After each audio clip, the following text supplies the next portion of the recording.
Bismillahirrahmanirrahim.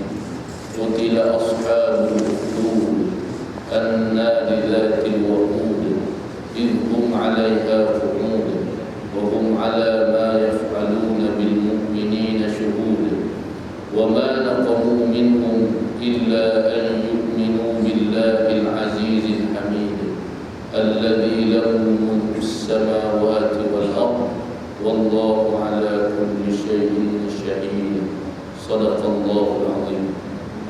Al-fadilah wal imam, al-afadilah, tuan-tuan guru, para alim ulama, muslimin serta muslimat yang dirahmati Allah Subhanahu wa taala sekalian.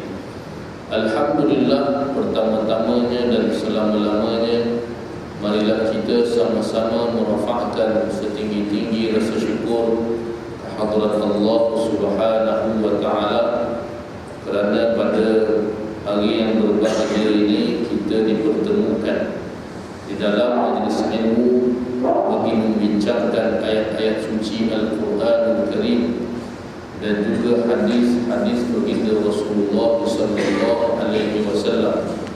Mudah-mudahan dengan kehadiran kita Allah Subhanahu wa taala mengurniakan keberkatan, limpahan nikmat kepada kita semua insya-Allah. Mudah-mudahan Allah Subhanahu wa taala menerima segala amalan ibadah kita di sisinya. Amin ya rabbal alamin. Muslimin dan juga muslimat yang dirahmati Allah Subhanahu wa taala sekalian, menyambung perbincangan tentang kaum Sabah ataupun bangsa Sabah ini yang Allah Subhanahu wa taala menyebutkan tentang mereka di dalam Al-Quranul Karim.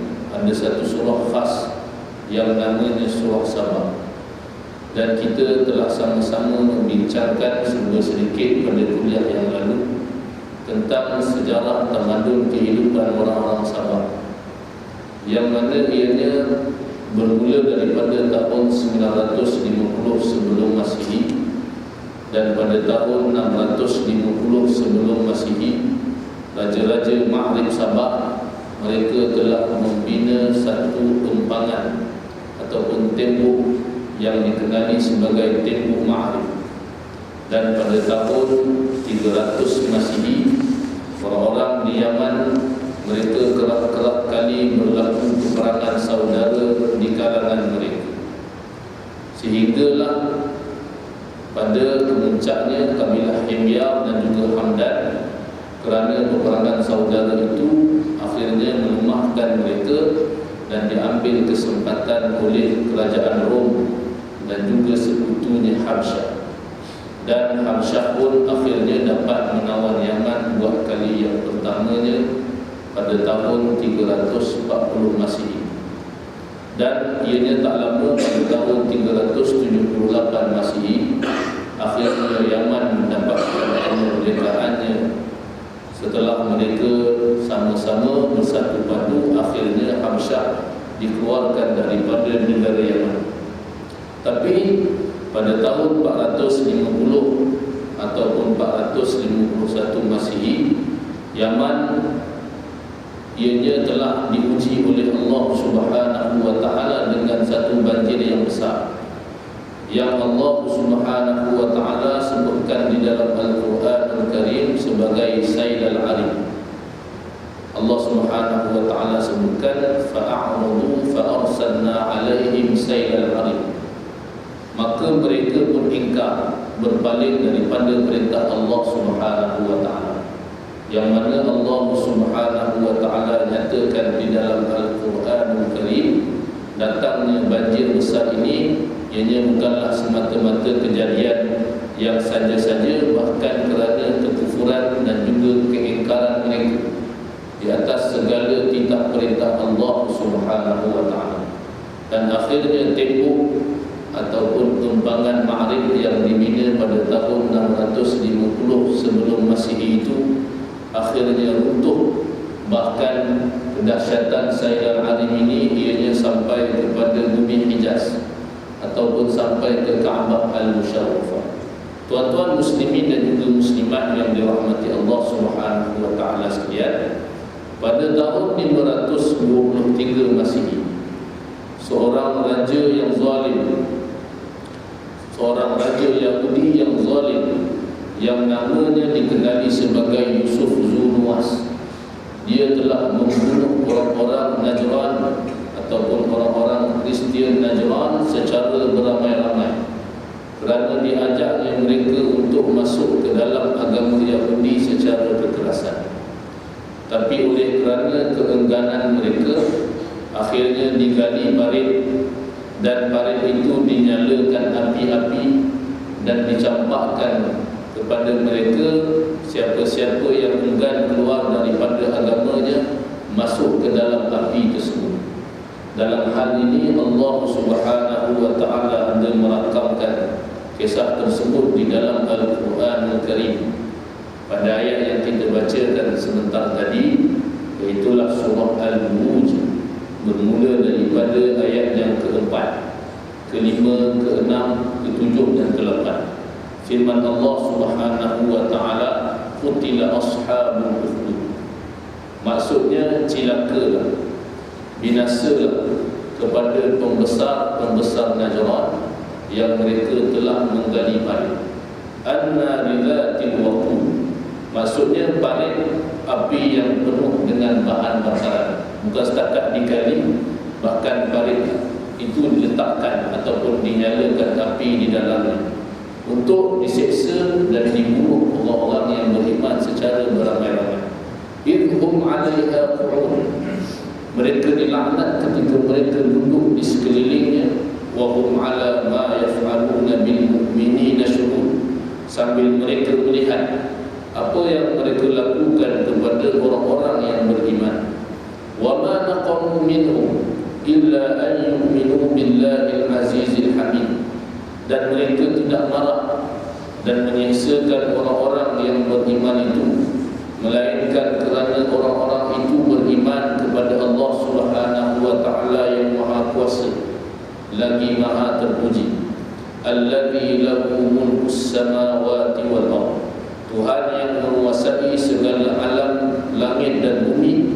Dan ingatlah, Allah Subhanahu wa taala sentiasa menyaksikan tiap-tiap sesuatu. Maha benarlah firman Allah Subhanahu wa taala. Tuan-tuan boleh rujuk di dalam surah Al-Buruj ayat yang keempat sehinggalah ayat yang ke-9. Muslimin dan juga muslimat yang dirahmati Allah Subhanahu wa taala sekalian, di dalam sebahagian kitab tafsir, tuan-tuan kalau boleh rujuk sebagaimana kitab-kitab tafsir yang besar, dia akan disebutkan satu kisah, iaitulah tentang seorang budak yang hebat. Dalam kisah surah Al-Buruj ini ataupun pada ayat yang keempat ini, tuan-tuan, dibawakan dalam hadis Nabi SAW, riwayat Imam Ahmad di dalam kitab Musnad. Hadis itu, tuan-tuan, menyebutkan tentang kehebatan dan juga kemuliaan seorang budak yang hebat. Saya kira namanya disebutkan di dalam sirah Imam Ibn Hisham ialah sebagai Abdullah. Cuma dalam hadis tak sebut nama, tuan-tuan. Namanya Abdullah Thamin. Dalam sirah Imam Ibn Hisham ada juga menyebutkan tentang kisah budak tersebut. Ianya bermula daripada seorang ahli sihir. Dia meminta kepada rajanya agar supaya dicarikan seorang budak untuk diajarkan kepada budak itu ilmu sihir oleh ahli sihir ini. Kerana ahli sihir ini melihatkan bahawasanya dia nak mati dah, tak lama dah hidup dia. Ahli sihir pun, tuan-tuan, dia ingat mati. Dia tahu yang dia bahawasanya akan mati. Kalau orang Islam tak ingat mati, tak tahulah. Sebab ahli sihir pun dia tahu yang dia akan mati. Dan dia minta kepada raja agar dicarikan seorang budak untuk diajarkan kepada budak itu ilmu sihir, diturunkan ilmu. Jadi raja pun cari-cari, tuan-tuan, akhirnya bertemu dengan Abdullah ataupun seorang budak. Dalam hadis tak sebut nama, cuma dalam sirah Imam Ibn Hisham dikuatkan dengan nama budak itu Abdullah bin Samin, wallahu a'lam. Jadi budak ni pun belajar Dia belajar dengan ahli sihir itu ilmu sihir. Pula tu tuan-tuan, dia belajar bukan belajar biasa-biasa, dia belajar betul-betul, sehingga hebat dia dengan ilmu sihir, ahli sihir tersebut. Tapi dalam masa yang sama, ketika mana saat perjalanannya untuk pergi belajar dengan ahli sihir, di sana tuan-tuan dia bertemu dengan seorang pendeta. Pendeta ini saya ringkaskan ataupun mudahkan, dia yang beragama Islam, walaupun pada waktu ini tuan-tuan dikenali sebagai Kristian. Jadi muslimin dan juga muslimat sekalian, budak ini melihatkan pendeta ini, dia tengok, dia merasa kagum kepada apa yang telah disampaikan oleh pendeta. Dia kagum dengan kata-kata pendeta ini, tuan-tuan. Hebatnya kata-katanya, begitu juga budi bicara ini, tuan-tuan, sehingga menyebabkan budak ini tertarik kepada pendeta tersebut. Jadi muslimin dan juga muslimat sekalian, begitulah seorang pendakwah, ataupun kita sebut sebagai para ustaz, para alim ulama. Sepatutnya kepada mereka, tuan-tuan, perlu ada ilmu untuk dia bercakap ataupun ilmu menyampaikan. Rupa-rupanya perlu kepada para pendakwah ni, tuan-tuan, untuk dia ada ilmu menyampaikan, supaya orang-orang audiens kita sebut, orang-orang yang mendengar, supaya dapat tertarik dengan apa yang disampaikan. Terutamanya apa yang nak disampaikan itu berkenaan dengan agama Islam yang indah ini. Jadi muslimin dan juga muslimat sekalian, ilmu untuk menyampaikan ini sepatutnya kena ada, ataupun ilmu bercakap, tuan-tuan. Saya pernah berbual dengan abang kepada Ustaz Azhar Idrus. Abang dia lah, bukan dia, abang dia, tuan-tuan. Sembang pula tu bukan dekat tempat-tempat, sembang kat kedai kopi, tapi tak apalah, dapat dikongsikan juga. Tanya kepada dia, Tuan Haji kerja apa? Dia kata dia mengajar. Saya tanya mengajar apa? Dia kata mengajar universiti sekian, tuan-tuan. Wallahu alam namanya, saya sudah lupa. Tapi tanya mengajar apa? Dia kata dia mengajar untuk orang bercakap. Saya cakap ada juga ilmu macam ni, ada juga bidang mengajar orang bercakap, tuan-tuan. Dia kata ada ilmu untuk bagi orang supaya dia bercakap apa benda yang orang nak dengar. Kalau bercakap sampai benda orang tak nak dengar, yang itu tak ada masalah, tak payah belajar. Tapi kalau ilmu supaya orang bercakap dan orang mendengar, tuan-tuan, yang itu kena belajar. Jadi rupa-rupanya dalam bab untuk menyampaikan itu pun ada ilmu. Oleh kerana itu, tuan-tuan muslimin dan juga muslimat yang dirahmati Allah SWT sekalian, kepada pendakwah rupa-rupanya perlu juga padanya ada ilmu untuk dia menyampaikan, agar supaya orang-orang, terutamanya audiens, para madun, mereka ini tertarik dengan apa yang disampaikan. Tapi tuan-tuan muslimin dan juga muslimat sekalian, suka saya untuk menyebutkan pada kuliah kita yang mulia ini, jangan kalau boleh sekali-kali kita memperlekehkan apa yang telah diusahakan oleh para alim ulama. Kita melekehkan ustaz sekian, tuan-tuan, panggil Ustaz Maharaja Lawak contoh. Kita sebutkan ustaz ni ustaz Bollywood, ini yang jenis kaki nyanyi sebagai contoh. Ianya masing-masing, tuan-tuan, ada peranan masing-masing. Kita tengok ustaz yang digelar sebagai Maharaja Lawak sebagai contoh, digelar, tuan-tuan, sebagai Maharaja Lawak, sehingga ada yang memperlekeh dan sebagainya. Ia ni ada peranannya. Alhamdulillah ramai juga orang dengar, ramai juga orang-orang awam yang jarang-jarang dengar kuliah agama dapat dia menghadiri majlis ilmu seperti majlis itu. Kalau nak harap mamak repit, tuan-tuan, ataupun mereka-mereka yang tak pernah datang kuliah, nak datang terus kuliah yang levelnya memang majlis ilmu, sebagai contoh majlis Syekh Nuruddin. Ini kalau nak ajak orang awam, tuan-tuan, takut-takut Syekh Nuruddin marah. Saya pun ada pengalaman, tuan-tuan. Jadi majlis macam itu kalau boleh, biarlah ianya disertai oleh orang-orang yang betul-betul nak menuntut. Biarlah naik level sekian dan masuk Dia tahu macam mana nak belajar dan macam mana beradab untuk belajar. Jadi masuk level ustaz sekian, masuklah level Ustaz Harudin sebagai contoh, level masuk Ustaz Mufti Wilayah Persekutuan sebagai contoh, Dr. Zulkifli Muhammad Al-Bakri. Jadi majlis-majlis macam tu masing-masing ada peranan. Tapi kalau nak ajak geng-geng yang memang dia confirm tuan-tuan tak pernah dengar kuliah, selama ni duduk menyanyi tengah jalan, ajak masuk kelas Mufti Wilayah sebagai contoh tuan-tuan, sudah dia bersembang, sudah dia tidur dia dan sebagainya. Sebab apa? Sebab itu peranan, kehebatan ataupun kelebihan yang Allah Subhanahu wa taala anugerahkan kepada sekian. Tapi ada juga orang yang berilmu, bila masuk kelas sekian dapat juga manfaat daripada al-fadhil ustaz sekian dan sebagainya. Jadi ini kalau boleh tuan-tuan, kita sama-sama meraihkan, lebih kepada meraihkan apa yang telah diusahakan oleh para alim ulama dalam mereka ini menyampaikan dakwah. Dan yang kedua, muslimin dan juga muslimat sekalian, pendeta ni dia adalah bukan setakat orang yang pandai menyampaikan, hebat tutur bicara ni, bukan setakat itu. Bahkan budak ini melihatkan kepada kepribadian yang ada pada pendeta ini, sehingga menyebabkan dia merasa kagum kepada apa yang disampaikan oleh pendeta ini.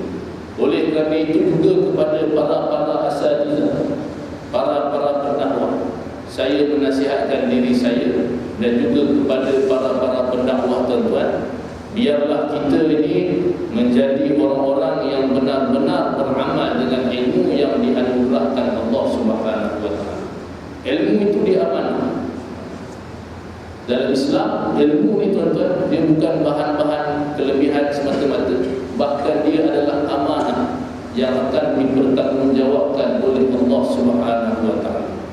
Oleh kerana itu, kepada para asatizah pendakwah terutama, mestilah kepada dia bukan setakat dia berilmu, bahkan mesti kepada dia untuk dia beramal dengan ilmu. Mesti tunjukkan qudwah tuan-tuan, sebagaimana yang ditunjukkan sendiri oleh baginda Rasulullah sallallahu alaihi wasallam. Yang ini yang utama tuan-tuan, yang ditunjukkan oleh Nabi sallallahu alaihi wasallam dalam baginda Nabi sallallahu alaihi wasallam menyampaikan risalah dakwah agama Islam ini. Disebutkan oleh Syekhuna Syekh Nuruddin Al-Banjari Al-Makki. Sebut namanya tuan-tuan. Mudah-mudahan Allah SWT memanfaatkan ilmunya dan juga kepada kita semua, insya-Allah, amin ya rabbal alamin. Disebutkan ada satu kelebihan baginda Nabi SAW. Walaupun selama 23 tahun sahaja Nabi SAW menyampaikan dakwah ni tuan-tuan, sehingga tertegaknya negara Islam Madinah Al-Munawwarah, cuma mengambil masa 23 tahun. Kita Malaysia tuan-tuan lebih ratusan tahun Islam datang, tapi masih lagi tak mampu untuk tertegaknya sebuah negara Islam. Jadi dikata apa? Kerana apa? Disebutkan tuan-tuan bahawasanya kerana yang ada pada Nabi SAW, iaitulah qudwatun hasanah. Allahu Akbar. Qudwah hasanah yang ada pada diri baginda Nabi Muhammad SAW. Sebagaimana firman Allah Subhanahu wa taala menyebutkan, laqad kana lakum fi rasulillahi uswatun hasanah. Sesungguhnya bagi kamu pada diri baginda Nabi Muhammad sallallahu alaihi wasallam ada contoh tauladan yang baik. Oleh kerana itu di Malaysia khususnya ataupun di Nusantara ni tuan-tuan, kita alhamdulillah tidak kekeringan para asatizah, para pendakwah, para alim ulama. Ramai tuan-tuan, ramai orang alim. Ramai kalau kita tengok pentas-pentas dakwah ni dipenuhi dengan orang-orang yang hebat-hebat. Tapi ramai juga daripada kalangan mereka tuan-tuan tak ada satu benda yang namanya qudwah hasanah. Yang ini tuan-tuan, kemuliaan yang ada pada baginda Rasulullah SAW. Dia beramal dengan apa yang disampaikan oleh baginda sallallahu alaihi wasallam. Mudah-mudahan Allah Subhanahu wa taala golongkan kita daripada kalangan orang-orang yang berilmu dan juga beramal dengan apa yang dianugerahkan Allah Subhanahu wa taala. Jadi muslimin, para jemaah yang dirahmati Allah Dan akhirnya budak ni pun belajar dengan tok guru ini. Dia belajar tuan-tuan ilmu Islam. Dan dia belajar, saya sebut tadi, dia belajar bukan belajar main-main. Dia belajar sungguh-sungguh tuan-tuan. Oleh kerana itu, kalau boleh tuan-tuan muslimin dan muslimat, dalam apa pun nak belajar ke dan sebagainya, biarlah daripada remuk, biar daripada kecil tuan-tuan. Nak belajar Quran kalau boleh daripada kecil. Nak menghafal Al-Quran kalau boleh biar daripada kecil tuan-tuan. Bila dah dewasa, bukan tak boleh nak belajar Al-Quran, bukan tak boleh nak menghafaz Al-Quran, tapi susah sikit, lain sikit tuan-tuan.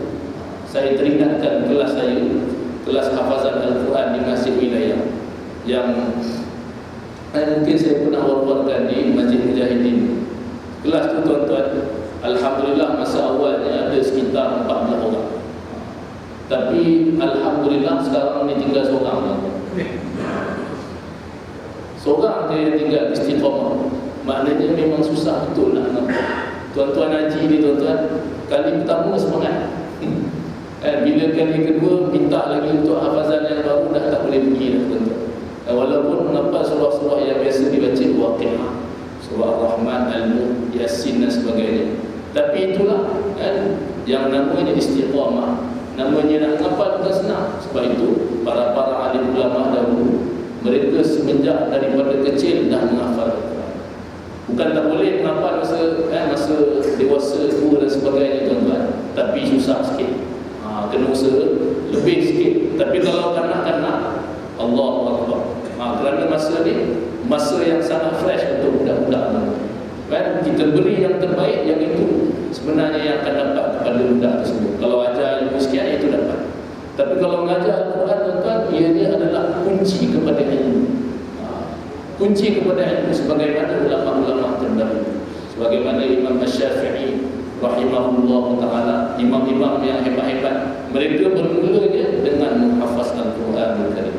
Jadi muslimin, para jemaah yang dirahmati Allah SWT sekalian, sehinggalah budak ini menjadi budak yang hebat. Satu hari dalam perjalanan, budak ini bertemu dengan seekor binatang yang ganas. Wallahu a'lam binatang apa. Tapi sehingga menyebabkan orang ramai pun tersangkut dalam untuk meneruskan perjalanan. Jadi budak ni pun tuan-tuan, dia berkata, inilah masanya untuk aku menguji ilmu mana yang diridhai Allah Subhanahu wa ta'ala. Dia pun ambil batu tuan-tuan. Dia pun kata, Bismillah, ya Allah, jika sekiranya ilmu pendeta ini yang engkau ridhai, maka binasakanlah binatang. Dia pun balik batu tuan-tuan, kena pada binatang tersebut. Akhirnya dengan izin Allah Subhanahu wa ta'ala, binatang itu mati. Bukan sebab budak ni dia bunuh, tapi dengan izin Allah. Cuma dengan seketul batu mati tuan-tuan binatang yang ganas ini. Jadi orang pun dapat melalui jalan tersebut. Budak ni pun balik, dia menceritakan kepada tok guru, kepada pendeta tentang apa yang telah berlaku tuan-tuan. Dia pun balik cerita tentang haiwan sekian, haiwan tu akhirnya mati. Tok guru ni dengar. Tok guru ni kata kepada budak ni, wahai anakku, kamu sekarang ini sudah berada pada kedudukan, pada tahap yang lebih hebat daripada aku. Kata tok guru ni tuan-tuan, dia mengiktiraf tentang ilmu budak ni. Dia mengiktiraf tentang kehebatan anak ni. Lebih hebat daripada dia. Allah Allah. Yang ini juga yang sepatutnya ada kepada para asatizah. Sebut lagi tu, para pendakwah, yang mana ianya diiktiraf oleh alim itu, oleh seorang alim. Para masyayikh juga, ianya adalah seorang syekh ataupun seorang yang alim kerana diperakui oleh syekh dia, ataupun diperakui oleh orang alim.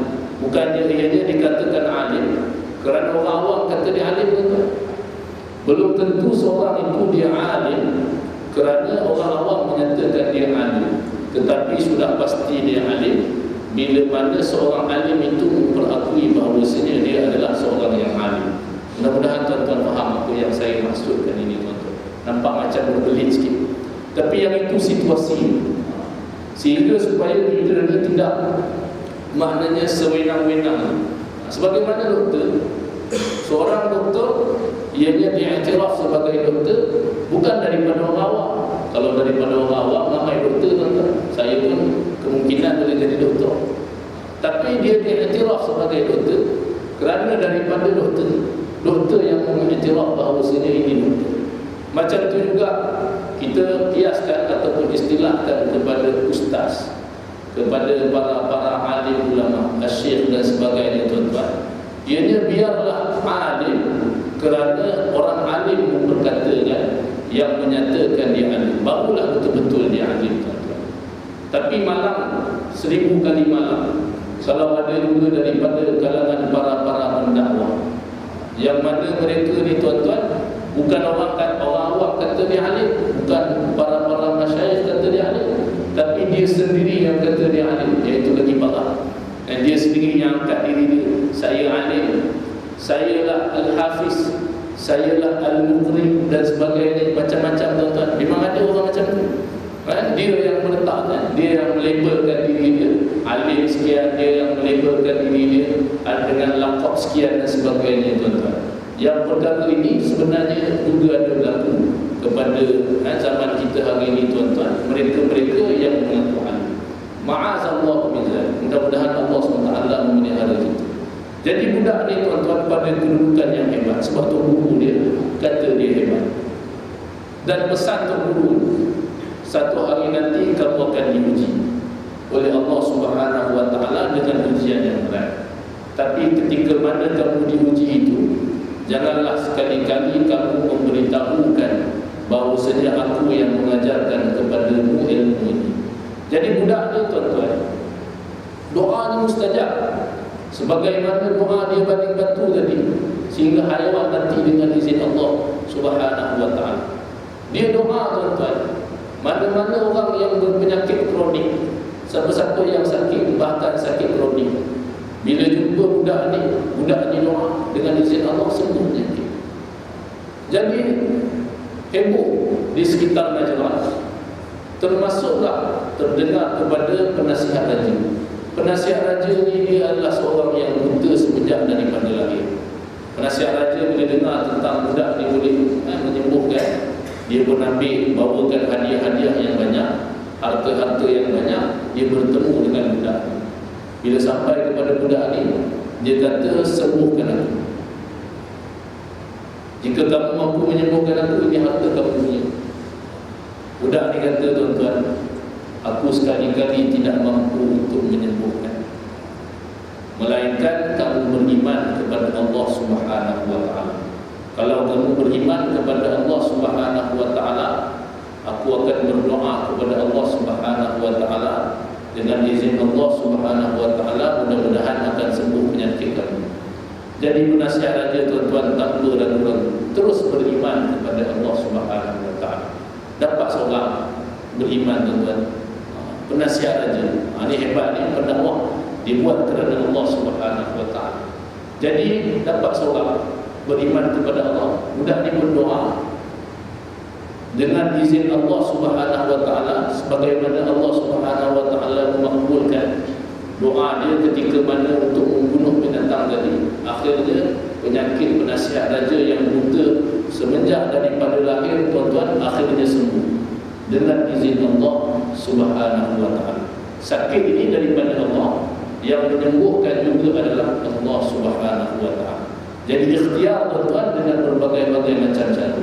Ada dengan ikhtiar pergi jumpa doktor, makan ubat, dan ada yang dengan sedekah, ada yang dengan berdoa dan sebagainya. Tapi yang menyembuhnya tetap Allah Subhanahu wa taala. Jadi penasihat raja pun sembuh. Seperti biasa bertemu dengan raja. Raja tengok pelik, macam mana boleh celik. Sebelum ni dia betul, tiba-tiba celik. Raja bertanya, siapa yang menyembuhkan kamu?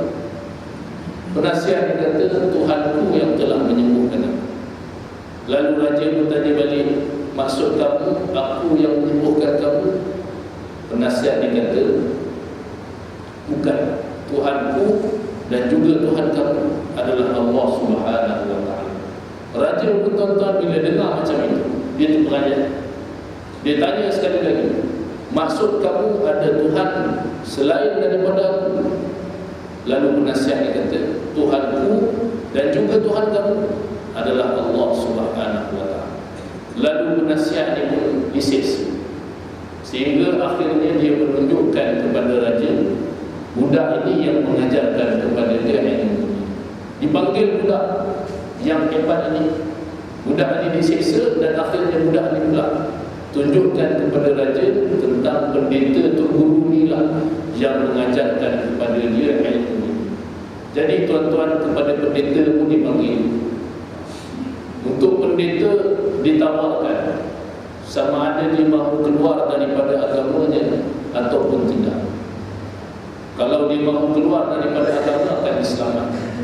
Tapi tuan-tuan muslimin dan muslimat sekalian, pendeta ni tuan-tuan, kerana iman dan juga akidah ni sesuatu yang sangat bernilai mahal, bukan murah-murah. Dia enggan untuk keluar daripada agama. Kalau tak nak keluar daripada agama, selamat terus tak apa tuan-tuan, ini kena hukum bunuh. Kerana keengganannya itu untuk keluar daripada agamanya, akhirnya diambil gergaji, diletakkan di atas sigaran kepalanya sehingga dibelah dua tubuh badannya. Allah, bunuh tuan-tuan, dihukum bunuh dengan digergaji sehingga terbelah dua tubuh badan. Akhirnya pendeta ini pun mati di jalan Allah Subhanahu wa ta'ala. Sebab tuan-tuan, agama Islam ni indahnya dia, mahalnya dia. Orang-orang bukan setakat sanggup korbankan harta, bahkan sanggup mengorbankan jiwa dan raga kerana keindahan, kerana kemuliaan agama Islam yang dibawa oleh baginda Rasulullah sallallahu alaihi wasallam. Kepada penasihat raja juga ditawarkan perkara yang sama. Walaupun dia baru masuk Islam, kita sebut baru masuk Islam, tapi akidahnya kental. Orang yang lama Islam pun belum tentu lagi sehebat penasihat dia punya keimanan. Ditawarkan kepada dia untuk keluar daripada agama, tapi penasihat raja pun iman dia kuat, akidahnya lunas, akidahnya kuat, sehingga akhirnya diletakkan gergaji di atas singgaran kepalanya sehingga terbelah dua tubuh badan. Dua orang mati kerana mempertahankan akidah Islam. Kerana mati dia itu adalah kerana Allah Subhanahu wa ta'ala. Mati husnul khatimah disebut, mati yang baik Allah. Kerana mati ni tuan-tuan, dia cuma hanya sekali. Sebab itu kalau boleh usahakan untuk mati ni mati yang terbaik, mati pada jalan Allah, mati syahid, mati tengah baca Quran, mati dalam majlis ilmu, mati tengah sujud tuan-tuan. Kalau boleh biar mati itu mati yang terbaik. Doalah sebagaimana doa, Allahumma khtim lana bi husnil khatimah. Ya Allah, ya Tuhan kami, matikanlah kami dengan mati husnul khatimah, mati yang baik. Wala takhtim alaina ya Allah bi su'il khatimah. Jangan sekali-kali ya Allah kau matikan kami dengan su'ul khatimah. Mati tengah tengok TV, mati tengah main Facebook, contoh tuan-tuan. Mati tengah main WhatsApp sebagai contoh tuan-tuan. Dan sebagai mati tengah menyanyi, mati tengah menari, ma'azallah min zalik. Semua mati yang teruk-teruk. Mudah-mudahan Allah SWT jauhkan kita daripada mati su'ul khatimah. Kerana mati cuma hanya ada sekali, tak boleh nak repeat. Minta kepada Allah, ya Allah, tolonglah nak mati sekali lagi. Yang tadi itu mati kena langgar, ya Allah. Nak mati kalau boleh tengah sujud. Tak boleh dah tuan-tuan. Mati memang cuma hanya ada sekali. Kalau kahwin boleh dua kali, alhamdulillah. Kalau pertama kahwin tu macam tak seronok sangat, majlis kurang dan orang tak pernah ramai, boleh try kali kedua tu. Kalau lagi sampai 4, buat 4 kali pun tak apa, alhamdulillah. Tapi kalau mati memang confirm sekali, iaitu tak boleh nak repeat. Kalau kahwin insya-Allah boleh 2 kali. Yang ini saya teringat tuan-tuan, sebut pasal kahwin. Dah terlajak cerita pasal kahwin. Pernah kuliah di satu masjid di Kemensahan, golongan ni lah, disebutkan VVIP ni. Kuliah tuan-tuan, Tok Imam sebut, Ustaz ni Tuan Haji ni isteri 3, yang ini 4, yang ini 2. Wah, semuanya dah hebat tuan-tuan. Saya tanya balik imam tu, ustaz berapa? Dia kata saya satu je. Kan? Jadi tuan-tuan, sekarang ni jemaah-jemaah pula yang beramal, kahwin lebih daripada 2 tuan-tuan, 3, 4 jemaah-jemaah yang hebat pula. Ustaz-ustaz pula yang ketinggalan. Kalau dulu ustaz-ustaz yang 2, 4, ada yang 3 tuan-tuan, yang Nabi sebut kadang-kadang, jarang-jarang, sedikit-sedikit, iaitu biasanya ustaz-ustaz yang buat, yang beramal dengannya. Tapi sekarang ni para jemaah pula, Allah hebat kan?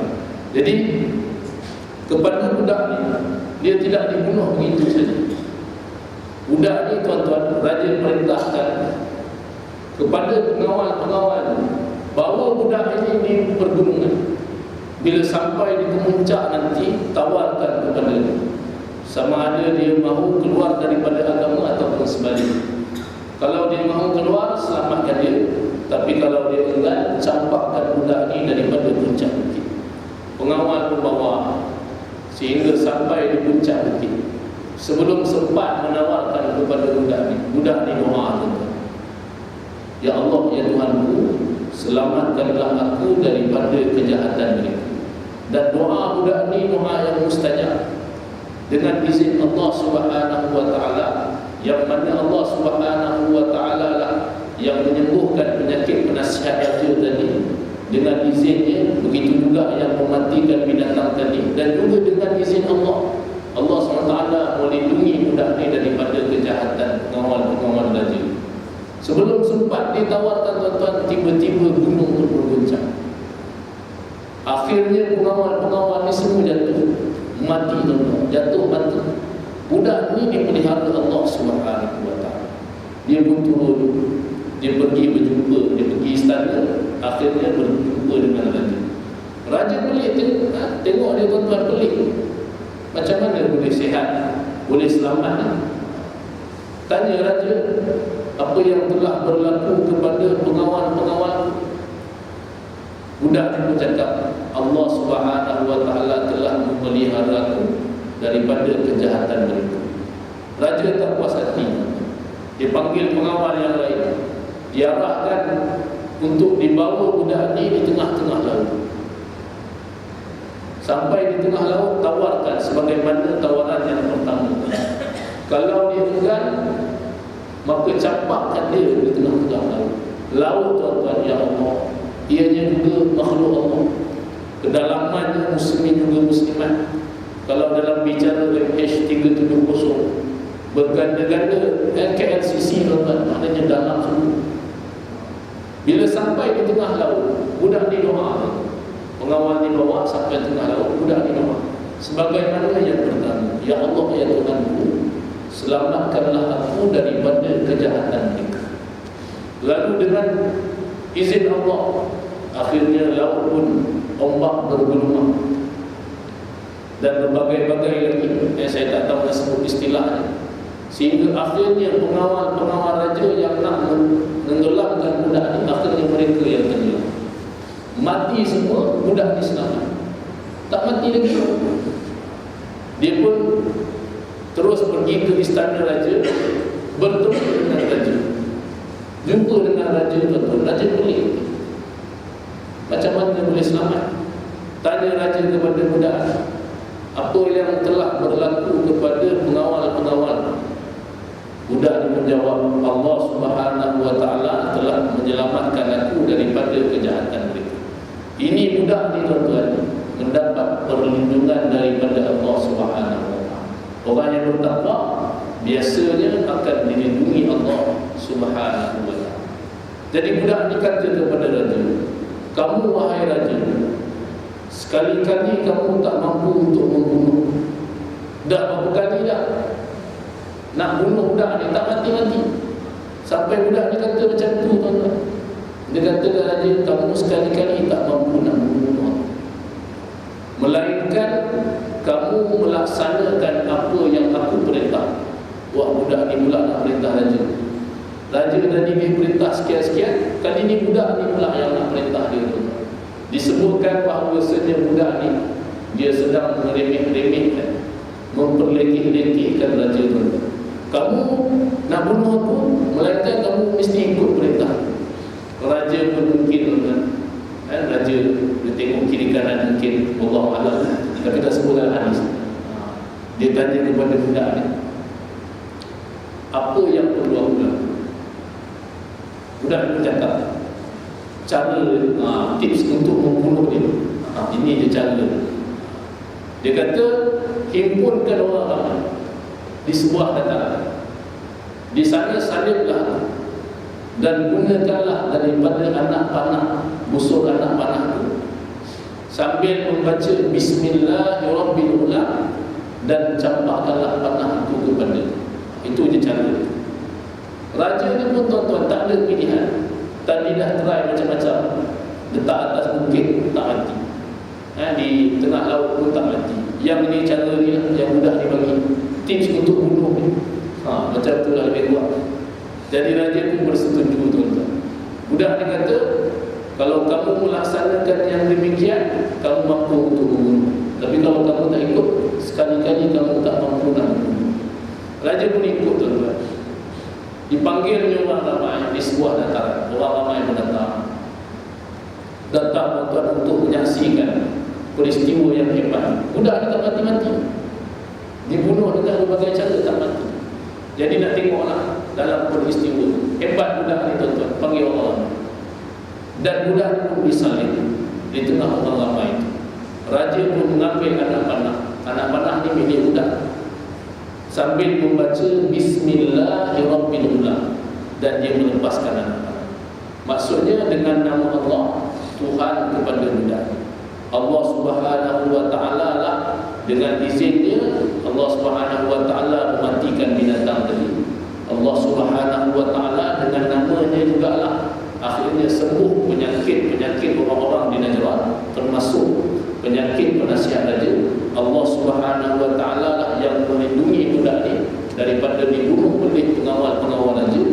Dan dengan nama Allah Subhanahu wa ta'ala dicampakkan tuan-tuan anak panah ni, kena kepada budak ni di pelipisnya, dan budak ni pun pegang anak panah tersebut, dan akhirnya budak ditewas dengan izin Allah Subhanahu wa ta'ala. Mati tuan-tuan.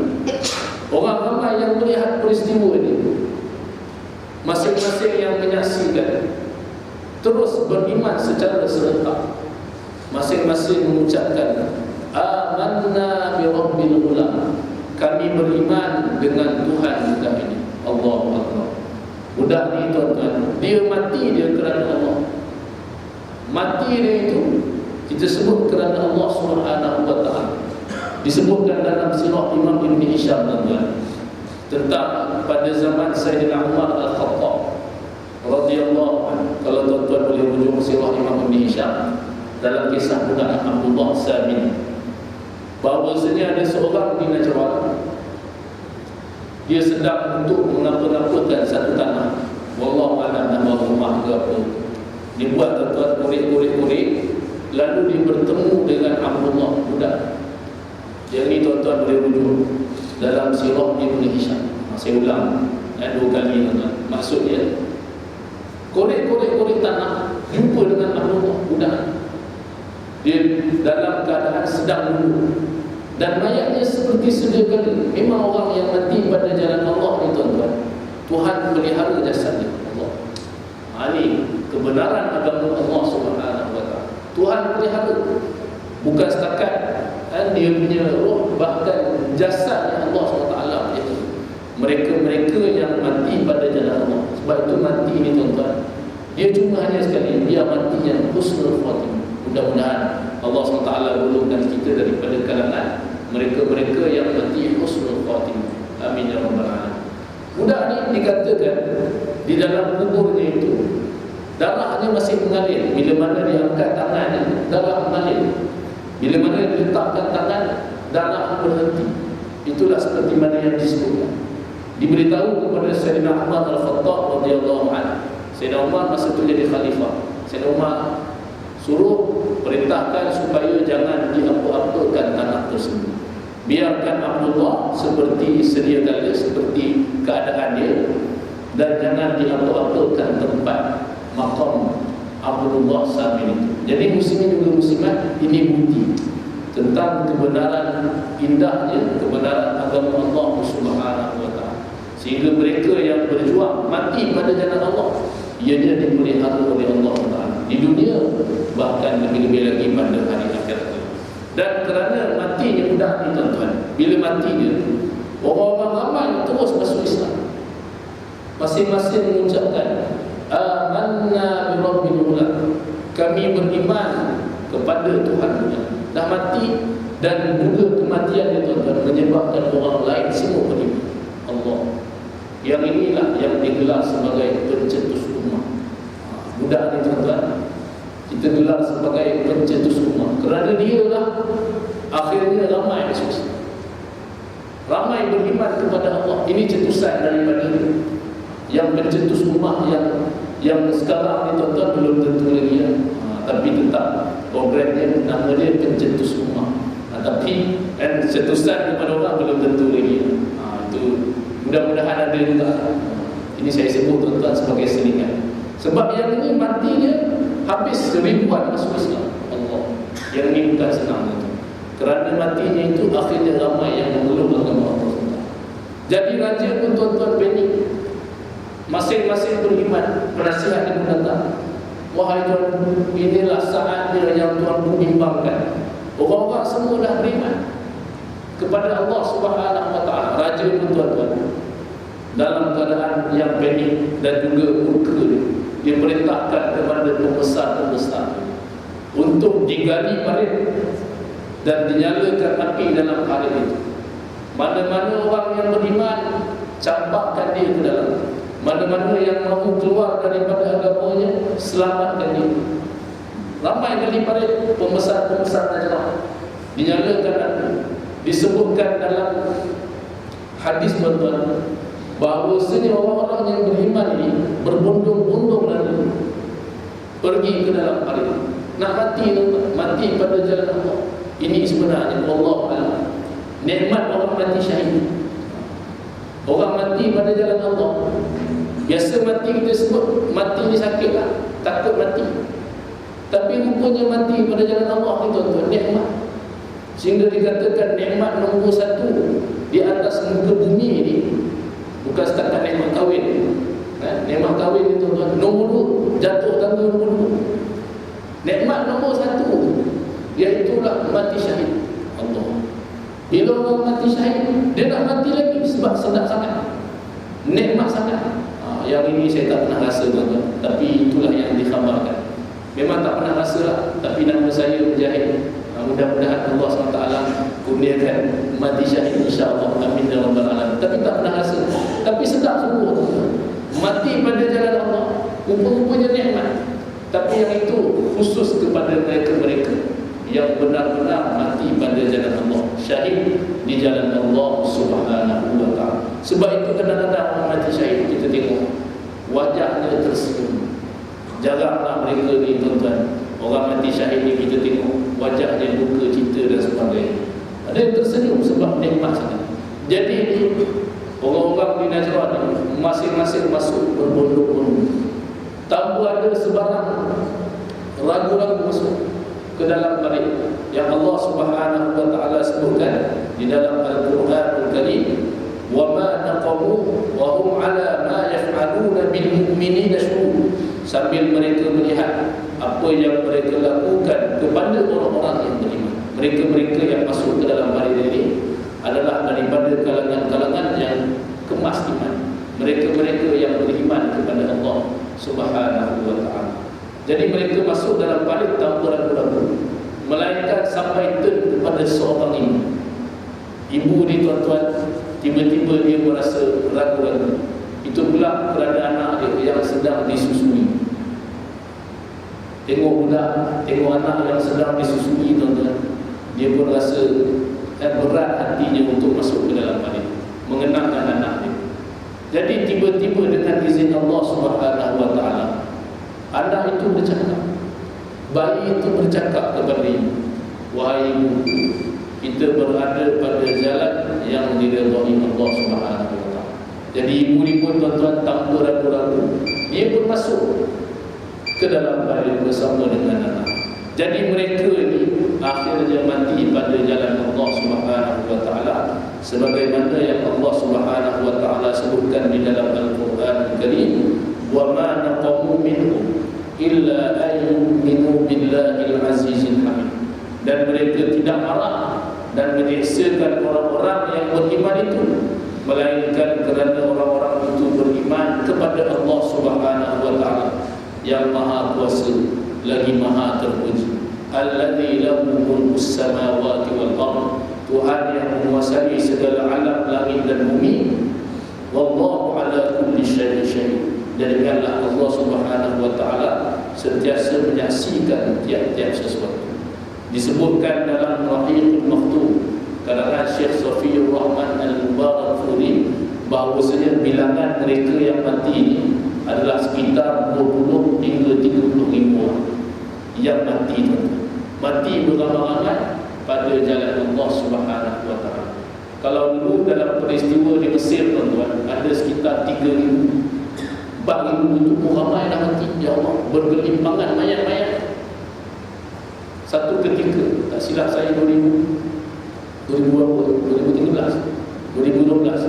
yang Asisi dulu habis dibunuh itu sekitar 2-3 ribu. Ya Allah, dibakar pula dalam masjid.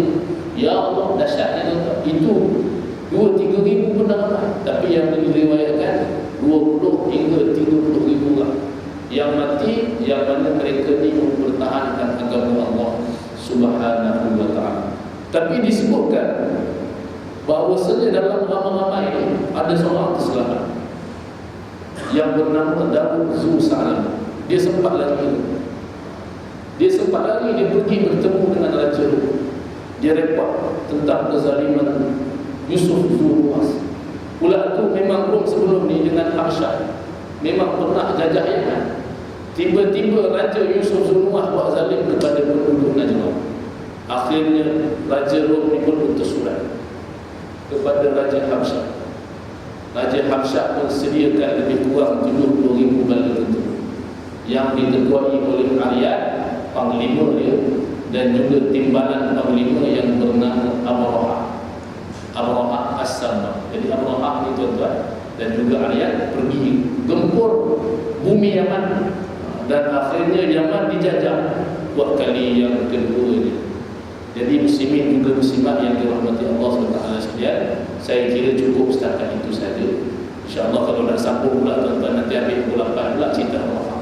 Jadi insyaAllah kalau ada kesempatan yang lain, ada kesempatan dan waktu, mudah-mudahan Allah SWT gunakan, kita akan sambunglah. Mudah-mudahan dapat kita dapat manfaat daripada apa yang disebutkan di dalam kisah-kisah Al-Quran Karim ini. InsyaAllah mudah-mudahan Allah Subhanahu wa taala golongkan kita daripada kalangan-kalangan mereka-mereka yang hidup dan juga matinya adalah semata-mata kerana Allah Subhanahu wa taala, sebagaimana yang disebutkan dalam solat kita, inna salati wa nusuki wa mahyaya wa mamati lillahi rabbil alamin. Sesungguhnya solatku, ibadahku dan juga hidupku, matiku adalah untuk Allah Subhanahu wa taala, Tuhan yang mentadbir sekalian alam ni. Mudah-mudahan hidup kita dan juga mati kita pada jalan Allah SWT. Mudah-mudahan Allah SWT kurniakan kepada kita husnul khatimah. Amin ya rabbal alamin. Sekadar itu saja yang baik daripada Allah SWT. Segala yang lemah dan juga kekurangan